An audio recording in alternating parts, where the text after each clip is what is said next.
I grew up in Bath and I've lived in my condo in Hampton Ridge for 25 years.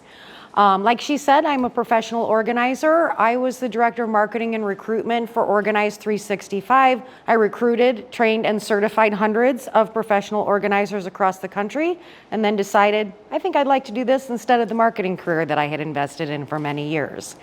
One thing that makes me different than most professional organizers is that most people pay their professional organizer. If you let me help you liquidate your valuables and collections, I pay you some of that. When my father passed away in 2009, he had just renovated our beautiful ranch home in Bath, completely furnished with Shaydell furniture, and they wouldn't take anything back, even at a discount. We hadn't sat on the couches.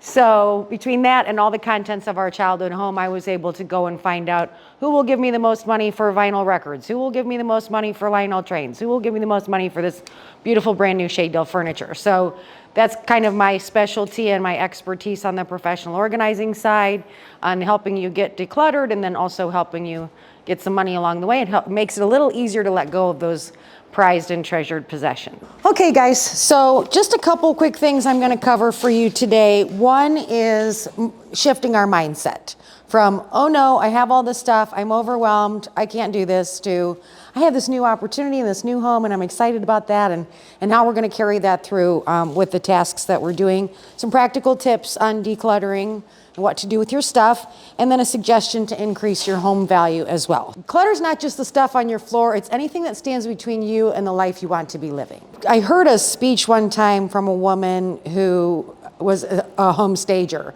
and she talked about how when you get rid of things, your house is losing weight. And if you've ever lost a couple pounds and you feel a little bit lighter, that's what it feels like when you clean out a closet or you clean out a drawer or a cabinet. And I always recommend that you start small. So don't start in the garage and try and tackle all of the garage in one day. We're gonna set a timer for 20 minutes and try and get through as many drawers as we can. Try and get through as many cabinets as we can and count that as a win. Then you might say, wow, okay, I'm making so much progress, I wanna keep going because this feels good. But if you don't want to, you did your 20 minutes, the next, depending on how much time you have to eliminate your things, try and do that every day. If you only have a couple weeks, try and do that 3 times a day just to get yourself a little bit of momentum there going. How to do a drawer or a cabinet. When you go to organize a drawer and declutter, you're gonna pull that drawer out, you're gonna pull everything out of that drawer. You know, for example, your utensils, okay? We've got knives, we've got forks, we've got spoons. How many pizza cutters do we really need? Do we need 8 or do we need 1?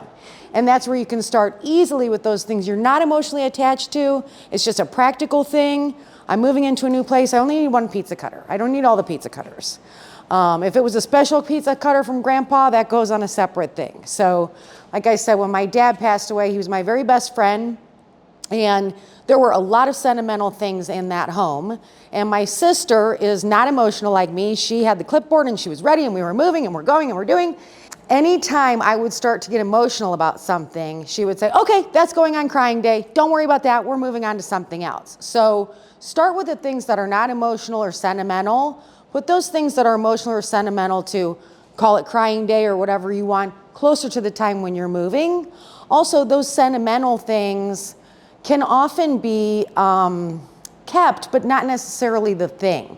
So maybe you take a picture of that and you frame that picture and put it in your foyer or a special place in your home, and then eliminate the big bulky thing. Let's do 20 minutes on our drawers, our cabinets, our shelves, our dressers, all those types of things. As opposed to thinking, oh no, you know, I don't want to get rid of those things. Let's think about how excited we are to be in this beautiful new community with a swimming pool and all the positive things that we have to look forward to. That mindset shift is so important, especially because it is emotional, letting go of your things. The 20-minute method, 1 room or 1 zone at a time. I would probably start in the kitchen and just do, like I said, start with the utensils, those things that are not, you know, emotionally attached to, and then go through that whole kitchen and then move on to the next room and the next room and do it systematically that way.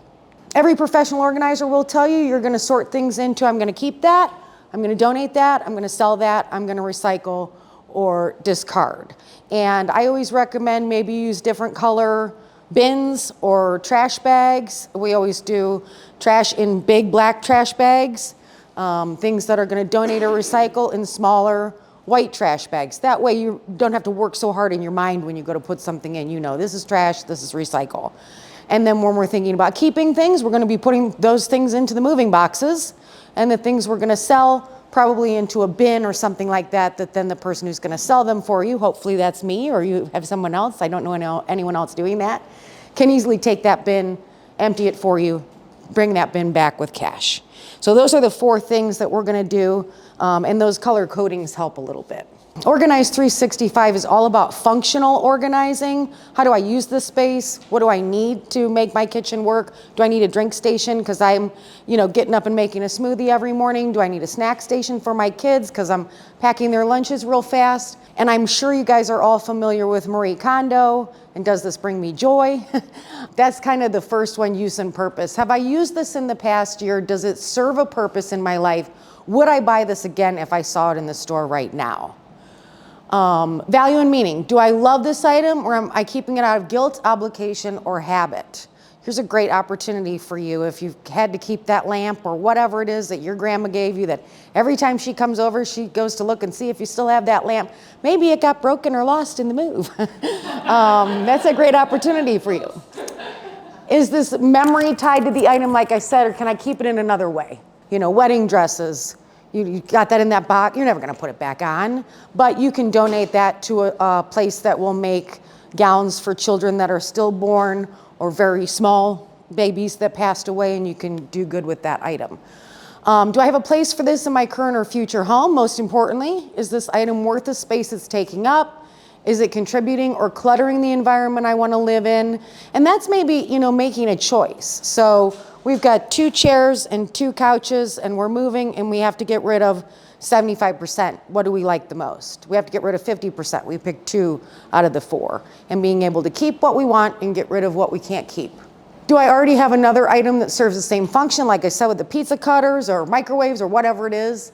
Is it in good condition, or am I saving it just in case? I was having a big party for a friend of mine who was moving away, and I do a lot of garage parties. I have a bar in my garage, and I had taken a bunch of things from my childhood home into the garage, and I hadn't gone through and purged those things yet. And it's always good to have a friend or a professional like me to come and help you, nudge on that.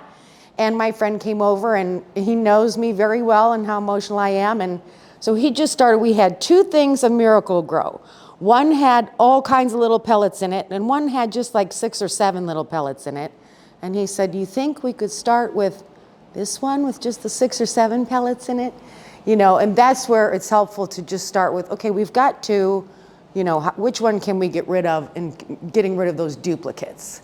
We don't need it just in case if we haven't used it in the past year, probably. Would someone else benefit from this more than I do? If I let this go, what do I gain? Space, peace, clarity, freedom.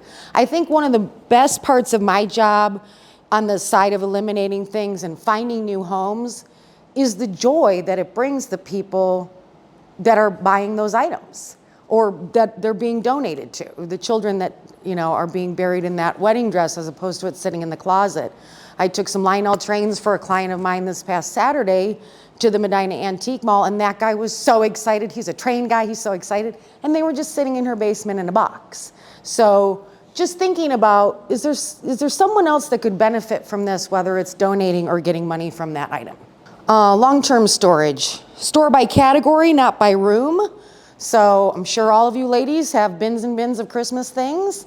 But when we're gonna go into the storage room and look for something, I have a client who has a ranch home, and the whole underbelly is just Lionel train, all kinds of things we're purging. And so we have a whole area for Tupperware. She cannot stop buying Tupperware.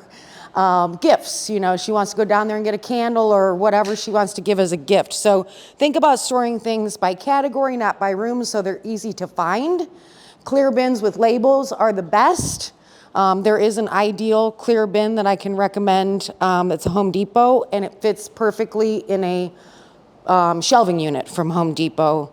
They're the best to go along if you're going to invest in bins and labels and things like that. When I help people get organized or declutter, I always say, don't spend a dime until we start going through your things and see what's left and what we need.